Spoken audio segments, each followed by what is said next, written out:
Betty Blythe was one of the biggest silent movie stars of the early 1920s, but by 1929 she had more or less retired from acting.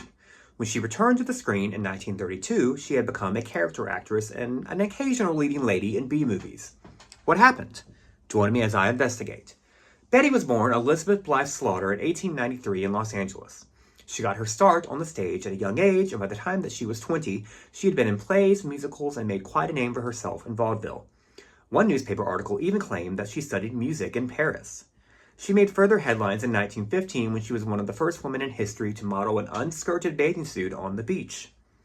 Betty made her motion picture debut in 1915 in the Pauline Frederick vehicle Belladonna. By 1917, she was under contract at Vitagraph, making a name for herself in supporting roles. One such role, Madame Arnaud in Over the Top in 1918, appears to have been her big break, as it got her major press attention. This led to her getting her first leading roles later that year in A Game of Fate and Tangled Lives, both of which saw her starring opposite Harry T. Morey. She starred in 12 more films at Vitagraph between 1918 and 1919, but always as the love interest to the male star, who was usually played by Morey. In 1920, she made her first top-billed role as Helen in The Third Generation before starring with Lon Chaney in Nomads of the North at First National, one of her earliest surviving films. As you can see here, Betty was known for her emotional intensity that she brought to her roles as the beautiful young heroine. However, Betty was no simple, static ingenue. She played a variety of different types of young heroines who were sometimes good ladies and sometimes not so good ladies. In 1921, Betty auditioned for and was cast in the film that would come to define her screen persona. When Theda Bara was unavailable for the Queen of Sheba, Fox cast Betty as the biblical queen. The film, sadly lost, save for a few fragments, was an enormous smash hit and launched Betty into the stratosphere of major movie stardom.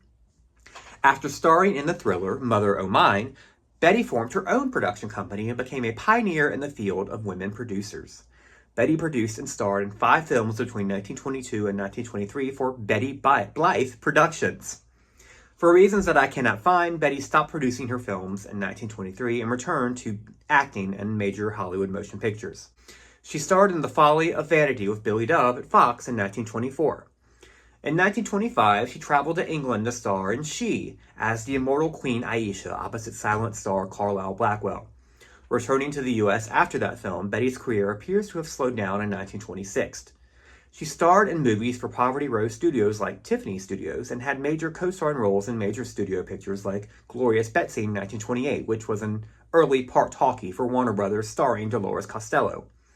Although her appearance in Betsy was brief, Betty was still a big enough star to have her name on the poster. After making a brief cameo in Greta Garbo's Mysterious Lady in 1928, Betty took 3 years off from making movies. While I can't find the specific reason she took time off, I did find that Betty sadly lost most of her fortune, an estimated $15 million, in the stock market crash of 1929. By 1932, Betty was back at work and worked steadily as a talkie actress for the next 30 years. She also made some starring appearances on the Broadway stage. While her career in the talkies consisted mostly of supporting character roles and sometimes bit or uncredited parts, she did have the occasional leading lady role in B-movies. The fascinating thing about Betty's talkie career is that she had the opportunity to play such a variety of characters and seemed to be happy just to be acting, much like Monty Blue and Betty Thompson were in their talkie eras. Betty had several highlights among her talkie roles. She was an evil stepmother-type character in Lena Rivers in 1932, a murder suspect in Before Midnight in 1933, a snooty society lady in Badge of Honor in 1934, a no-nonsense theater lady in Cheers of the Crowd in 1934, and a hilarious phony psychic in 1943's The Miracle Kid. In 1940, she had her biggest talkie starring role as a wife that suspects her husband of infidelity in Misbehaving Husbands, which teamed her with silent comedy legend Harry Langdon. The film, a real comedy treat, is available to view on YouTube. Betty continued acting into the 1950s and 60s, both on the screen and on television on such shows as Racket Squad. In 1964, she appeared in her final film as one of the society ladies at the ball in the Best Picture Oscar winner My Fair Lady. Following completion of her work in this film, Betty retired. In 1971, Betty was interviewed by Thames Television in London in what would become part of their series of interviews of silent film stars that would eventually make up the brilliant documentary simply titled Hollywood. Betty passed away at age 78 in 1972. So, we are left with the question, why did Betty Blythe's screen stardom falter in the talkies? Well, it did and it didn't at the same time. Betty had more or less retired by the onset of the talkies, presumably enjoying her married life with actor, director, producer husband Paul Scardon. I'm assuming that since she lost all of her money with the stock market crash, Betty was forced to go back to work and create an entirely new career for herself as a usually comedic character actress, demonstrating a new side of her talent that was not often seen in her silent films.